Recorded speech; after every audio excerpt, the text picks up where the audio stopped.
जय हिंद दोस्तों। चाइना ने पूरे दुनिया के रेयर अर्थ मैग्नेट्स के सप्लाई को चोक कर दिया है।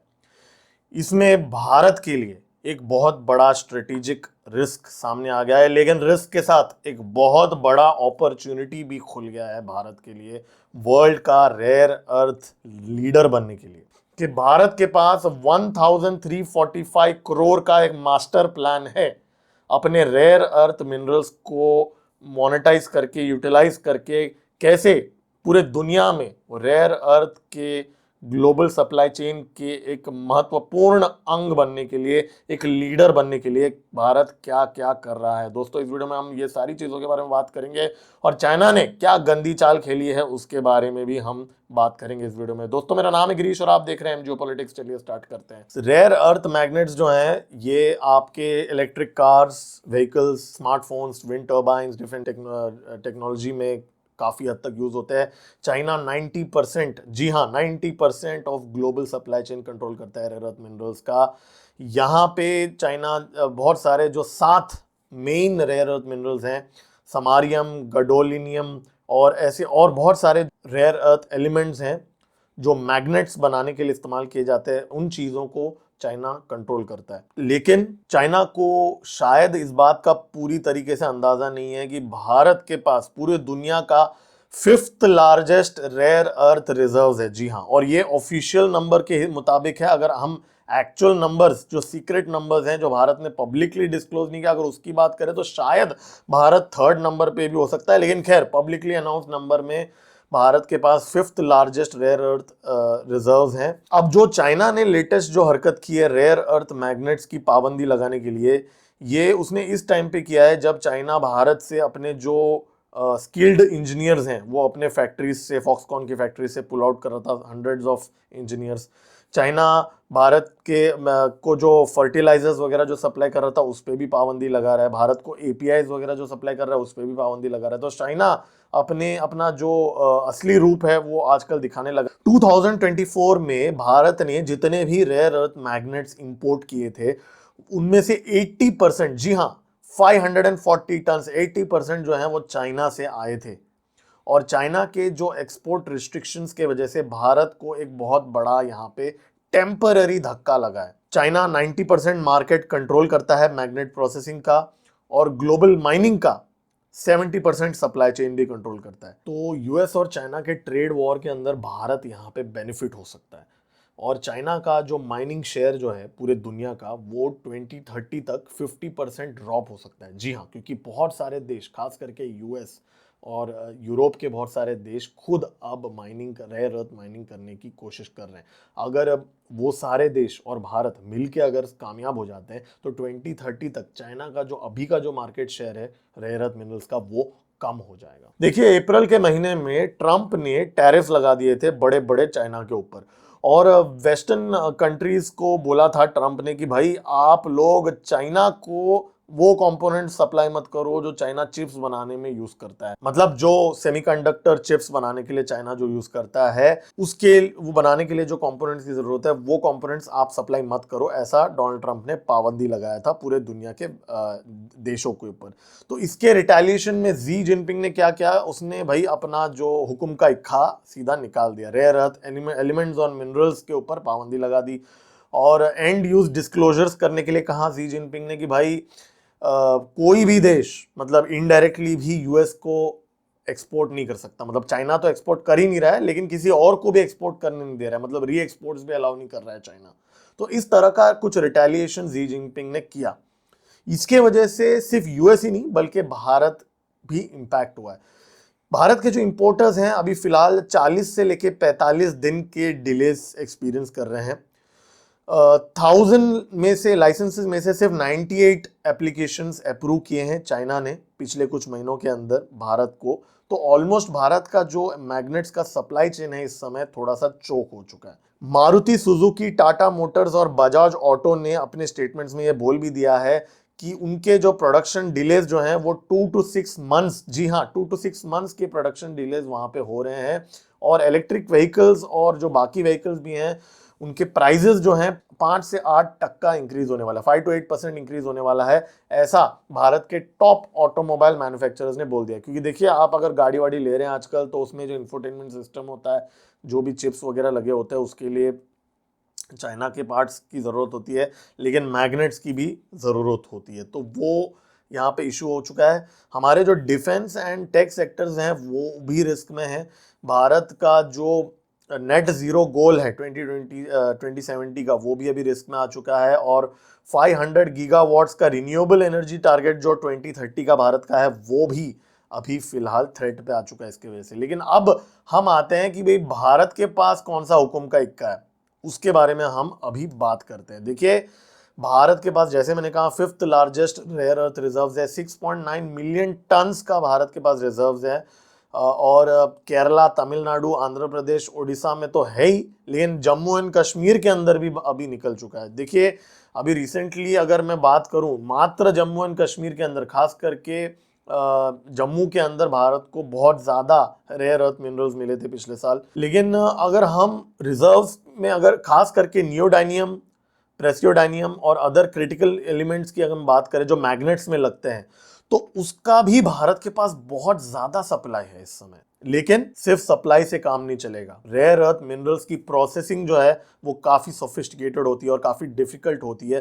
पूरी गेम उसमें है, क्योंकि अगर बात सिर्फ सप्लाई की करें, तब तो अफ्रीका के अंदर भर भर के पड़ा है, लेकिन वो कभी क्यों नहीं कुछ कर पाया? क्योंकि उनके पास प्रोसेसिंग नहीं है। बहुत सारे देशों में प्रोसेसिंग की कैपेबिलिटी नहीं है। तो भारत क्या कर रहा है भाई? भारत ने 1345 करोड़ का एक स्कीम लॉन्च किया है, जहां पे 4000 टन्स ऑफ नियोडाइनियम, प्रेसियोडाइनियम मैग्नेट्स प्रोड्यूस करने का प्लान बनाया गया है 2030 तक। जी हाँ, कोई ये 10 साल का, 15 साल का प्लान नहीं है, मात्र 4 साल का प्लान है, जहाँ पे 4000 टन का मैग्नेट्स बनाने का भारत के अंदर ये प्लान है। हैदराबाद में 3 से 4 महीने के अंदर, जी हाँ, 3 से 4 महीने के अंदर हैदराबाद में national institute of transforming science and materials, NFTSM में काम चालू होने वाला है। 3 से 4 महीनों के अंदर 50% सोर्सिंग जो है वो लोकल होगा पहले साल में। ईयर 5 तक, मतलब 2030 तक 80%, जी हाँ, 80% जो है भारत लोकल सोर्सिंग करने वाला है। और चाइना पे अभी जो डिपेंडेंसी है 80% है, वो 80% से भारत 0 तक लेके आने वाला है अगले कुछ सालों में। तो ये मास्टर प्लान भारत ने बनाया है यहाँ पे मैग्नेट्स को लेके। Midwest advanced materials private limited जो है, उसने 500 टन अगले साल ही बनाने का डिसीजन ले लिया है। जी हाँ, ऐसा नहीं है कि 5 साल रुकना है, ऐसा नहीं है कि ये जो 4000 जो मैं बोल रहा हूँ, ये ओवरऑल 4000 5 साल लग जाएंगे। लेकिन अगर थोड़े बहुत क्वांटिटीज में देखो तो अगले साल ही 500 टन ये company Midwest advance mineral private limited बनाने वाला है। मार्च महीने तक ये बनाने वाला है। ये जितने भी इंडियन ऑटोमोबाइल मैन्युफैक्चरर्स हैं, उनको माना जा रहा है कि ये कंपनी मैग्नेट सप्लाई करने वाला है। तो बहुत ही इमरजेंसी बेसिस पे भारत ने अपना इक्का जो कार्ड्स हैं वो खोलने स्टार्ट कर दिए। तो गवर्नमेंट अब बहुत ही मेजर पुश कर रहा है। नेशनल क्रिटिकल मिनरल मिशन जो है, NCMM जो है, वो जनवरी 2025 में लॉन्च कर दिया है। गवर्नमेंट ने 16,300 करोड़ प्लस 18,000 करोड़ PSU में इन्वेस्टमेंट भी डाल दिया है। भारत ने मतलब कमिट कर दिया है 1200 एक्सप्लोरेशन प्रोजेक्ट्स बाय 2031 भारत ने प्लान किया है। 1200 एक्सप्लोरेशन प्रोजेक्ट्स भारत ने प्लान किया है। और IREL जो कंपनी जो है, उसका एक कॉन्ट्रैक्ट था जापान के साथ, 13 साल का कॉन्ट्रैक्ट था, उसको उसने पॉज कर दिया है। ये जो एक एक्सपोर्ट डील था, इसमें भारत जापान को मैग्नेट्स एक्सपोर्ट कर रहा था, तो इसको बंद कर दिया है, ये एक्सपोर्ट्स को इमीडिएट बेसिस पे, ताकि भारत के अंदर जो डोमेस्टिक मैन्युफैक्चरिंग सेक्टर है, जो भारत के अंदर जो EV कार के मैन्युफैक्चरर्स हैं और डिफेंस मैन्युफैक्चरर्स हैं भारत के अंदर, उनको बेनिफिट मिले। इसलिए ये जो 13 इयर्स का जापान के साथ जो एक्सपोर्ट डील था, इसको भी भारत ने कैंसिल कर दिया है इमरजेंसी बेसिस के ऊपर। तो यहाँ पे ये बड़ा स्टेप भारत ने उठाया है। प्राइवेट सेक्टर की यहाँ पे इन्वॉल्वमेंट बहुत ज्यादा हमें देखने को मिल रही है रेयर अर्थ गेम के अंदर। Mahindra and Mahindra, Uno Minda, Vedanta, JSW group, Sona, Comstar, ये लीड कर रहे हैं। हिंदुस्तान जिंक और मिडवेस्ट एडवांस्ड मटेरियल्स जो हैं, ये REE प्रोसेसिंग भी एक्सप्लोर कर रहे हैं गवर्नमेंट बैक्ड इंसेंटिव्स को यूज करते हुए। और रिसाइकलिंग इंडस्ट्री जो है ना, वो बहुत ही अहम माना जाता है रेयर अर्थ के फील्ड के अंदर, और भारत उसमें भी बहुत सारे कदम उठा रहा है। एरो रिसाइकलिंग जो 97% कोबाल्ट, प्योर कोबाल्ट, लिथियम, निकल और नियोडीमियम एक्सट्रैक्ट करता है ई वेस्ट से, वो चाइना के 75% एफिशिएंसी को आउटपेस कर रहा है, और इससे भारत एक कदम आगे है चाइना से। 1500 करोड़ का रिसाइकलिंग स्कीम भारत के पास है, जिसके तहत भारत 62 मिलियन टन का एनुअल ई वेस्ट जो जो है उसको रिसाइकिल करने वाला है, जो अभी इस समय मात्र 22% है, लेकिन वो बढ़ के बहुत ज्यादा बड़ा परसेंटेज बनने वाला है बहुत जल्द। लेकिन भारत के लिए कुछ चैलेंजेस भी हैं यहाँ पे भाई। जैसे मैंने आपको कहा कि प्रोसेसिंग जो है बहुत इंपॉर्टेंट होता है रेयर अर्थ मिनरल्स को लेके, तो भारत के पास फिलहाल बहुत ही लिमिटेड प्रोसेसिंग कैपेसिटी है। भारत के पास टेक्नोलॉजी भी नहीं है इस समय ऑक्साइड सेपरेशन के लिए, जो बहुत अहम होता है।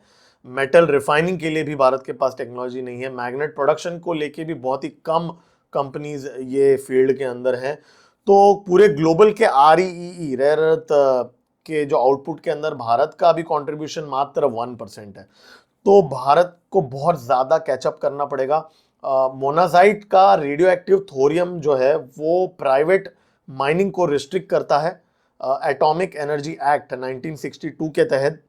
ये एक्ट के वजह से भारत का जो माइनिंग के जो एक्टिविटीज हैं वो थोड़े से रिस्ट्रिक्टेड हैं। तो गवर्नमेंट को मुझे लगता है थोड़ा लीगली भी लेजिस्लेशन लेके आना चाहिए कि माइनिंग सेक्टर को थोड़ा और एम्पावर करने के लिए। खैर भारत में तो चलो उसका तो बहुत ज़्यादा गलत फायदा उठाया जाएगा, लेकिन भारत के पास अभी वो लग्जरी नहीं है कि भाई वो रीजन के वजह से हम पीछे रह जा रहे हैं मिनरल एक्सप्लॉयटेशन के अंदर। तो हाई कॉस्ट भी बहुत ज़्यादा है। देखिए इसमें अप फ्रंट कॉस्ट बहुत ज़्यादा होता है। मतलब अगर रेयर अर्थ का नॉर्मल माइन की बात नहीं कर रहा हूँ, कोयले का माइन की बात नहीं कर रहा हूँ, रेयर अर्थ के माइंस को सेटअप करने के लिए हजारों करोड़ की इन्वेस्टमेंट की जरूरत है, और बहुत ही हाई केपेक्स इंडस्ट्री है ये। माइनिंग रेयर अर्थ को लेके तो बहुत ज्यादा रेगुलेशंस है, तो यहाँ पे गवर्नमेंट को रेगुलेशंस भी कम करने की जरूरत है। तो जियोलॉजिकल इश्यूज भी हैं कुछ। देखिए रेयर अर्थ एलिमेंट्स जो हैं वो बहुत लो कॉन्सेंट्रेशन में होते हैं। मतलब अगर आप 1000 kg की एक्सट्रैक्शन करते हैं तो उसमें से मात्र हो सकता है 2 या 5 kg आपको यूजेबल मिल जाए। तो यहाँ पे वेस्टेज बहुत ज़्यादा होता है। और दूसरा यहाँ पे इशू ये है कि सिर्फ 48% ऑफ मिनरल ब्लॉक्स जो हैं वो ऑक्शन्ड हैं, क्योंकि भारत के पास जियोलॉजिकल डेटा उस लेवल का नहीं है। तो भारत को खुद को इस समय पता नहीं है कि भाई उसके पास कितना रेयर अर्थ मिनरल। आप सोचिए अभी का जो हमारा रिकॉर्ड है उसके हिसाब से हमारे पास 5th लार्जेस्ट रिजर्व है। तो और ज़्यादा अगर हम एक्सप्लोरेशन करेंगे तो हमारे पास कितना ज़्यादा मिल सकता है। क्योंकि अभी रिसेंटली अंडमान के अंदर जैसे हमें ऑयल मिल गया था। अब ऐसा तो नहीं है 75 साल टाइम था हमारे पास वो ऑयल ढूंढने के लिए, लेकिन हमें तो 75 साल बाद मालूम पड़ा कि भाई अंडमान के अंदर ऑयल है भारत के पास। तो उसी तरह I am sure rare earth के और भी मिनरल डिपॉजिट्स हो सकते हैं। तो भारत के पास ये जो 6.9 मिलियन का जो अभी का जो ऑफिशियल रिजर्व्स हैं, इससे भारत 1.5 से लेके 2 बिलियन का डोमेस्टिक मार्केट 2030 तक कैप्चर कर सकता है, और 2040 तक 7 to 10 बिलियन तक भारत मार्केट कैप्चर कर सकता है।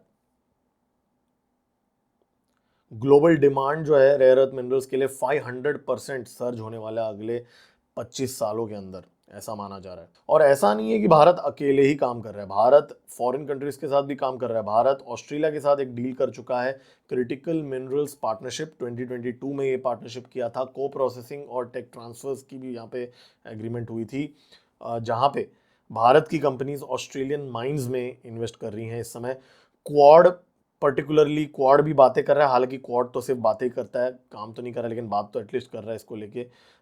Bharat already Argentina, Zambia, Tanzania के साथ बातें कर रहा है, नेगोशिएशंस कर रहा है ऑफ शोर माइनिंग के लिए, ताकि भारत का जो रेयर अर्थ की रिक्वायरमेंट है उसके ऑल्टरनेटिव्स ढूंढ रहा है भारत यहाँ पे। बहुत सारे लोग जो बोल रहे हैं ना कि मोदी जी क्यों गए अफ्रीका के अंदर छोटे छोटे देशों में, उसका मेन रीज़न ये भी है कि भाई छोटी छोटी देशों में बड़ा बड़ा रिजर्व्स रेयर अर्थ का है। तो मतलब वो बोलते हैं ना कि छोटी छोटी शहरों में बड़ी बड़ी बातें होती है, तो उसी तरह यहाँ पे छोटे छोटे देशों में बड़े बड़े रेयर अर्थ के मिनरल्स के रिजर्व्स हैं, जिसको लेने के लिए मोदी गए हैं वहाँ पे नेगोशिएशन के लिए। तो यहाँ पे 2023 माइंस एंड मिनरल्स एक्ट्स में अमेंडमेंट किए गए थे एक्सप्लोरेशन ओपन करने के लिए, जहाँ पे 13 ब्लॉक्स को ऑक्शन किया गया था उस टाइम पे, और 24 कंपनीज ने बिड भी किया था। तो ऑलरेडी ये 24 कंपनीज ने बिड कर दिया है रेयर अर्थ मिनरल के एक्सट्रैक्शन के लिए। और अभी एक नया प्रपोजल आ गया है, क्रिटिकल मिनरल्स एक्ट अमेंडमेंट, जो मॉनसून सेशन में टेबल किया जाएगा, जहां पे प्राइवेट सेक्टर को और एंकरेज किया जाएगा इस इंडस्ट्री के अंदर, माइनिंग के अंदर। तो आई एम श्योर बहुत सारे जो करप्ट पॉलिटिशियंस हैं वो इंटरेस्टेड होंगे, उस बहाने भारत का भी थोड़ा फायदा हो जाएगा। जैसे मैंने कहा, जियोलॉजिकल सर्वे ऑफ इंडिया और एटॉमिक मिनरल्स डायरेक्टरेट ने 1200 एक्सप्लोरेशन प्रोजेक्ट्स स्टार्ट कर दिए हैं। कोस्टल रीजन्स में खास करके उनका फोकस है इस समय, डेजर्ट रीजन्स में भी उनका खास करके फोकस है इस समय। और इनफैक्ट इतना ही नहीं, कोल माइन से भी जो वेस्ट की एक्सट्रैक्शन होती है ना, वो भी वेस्ट नहीं जाता। स्कैंडियम और स्ट्रोनियम तो कोल्ड माइन के वेस्ट से भी निकलता है, तो वहां से भी भारत अब निकाल रहा है रेयर अर्थ मिनरल्स। लेकिन भारत ने अभी भी अपना जो चाइना से जो एक्सपेक्टेशन है वो पूरी तरीके से कट ऑफ नहीं किया। जयशंकर जी अभी जो जुलाई में बीजिंग के विजिट पे गए थे, वहां पे उन्होंने रेयर अर्थ मिनरल्स की सप्लाई की बातें की है अपने चाइनीज काउंटर पार्ट के साथ। तो ऐसा नहीं है कि भारत ने कंप्लीटली स्विच ऑफ कर दिया, राइट। और जियो पॉलिटिक्स में कभी भी ऐसा नहीं होता कि मतलब एक चीज में अगर कोई कंट्री ने नुकसान करता है तो दूसरे में काम नहीं करेंगे साथ में, ऐसा नहीं होता। आज भी यूएस रशिया को क्या बोलते हैं, रशिया यूएस को यूरेनियम सप्लाई कर रहा है न्यूक्लियर वेपन्स के लिए, तो वो तो कर ही रहा है ना। तो दोस्तों, आप लोगों को क्या लग रहा है? तो भारत एक बहुत ही फ्रंट फुट पे खेल रहा है रेयर अर्थ मिनरल्स को लेके, गवर्नमेंट बहुत ही ज्यादा सीरियस है। मैं इसको बहुत क्लोजली ट्रैक करूंगा। दोस्तों, अभी तक आपने इस वीडियो को लाइक नहीं किया, आप लाइक कर सकते हैं, मेरे चैनल को सब्सक्राइब भी कर सकते हैं। मेरा नाम है गिरीश और आप देख रहे हैं एम जियो पॉलिटिक्स। जय हिंद।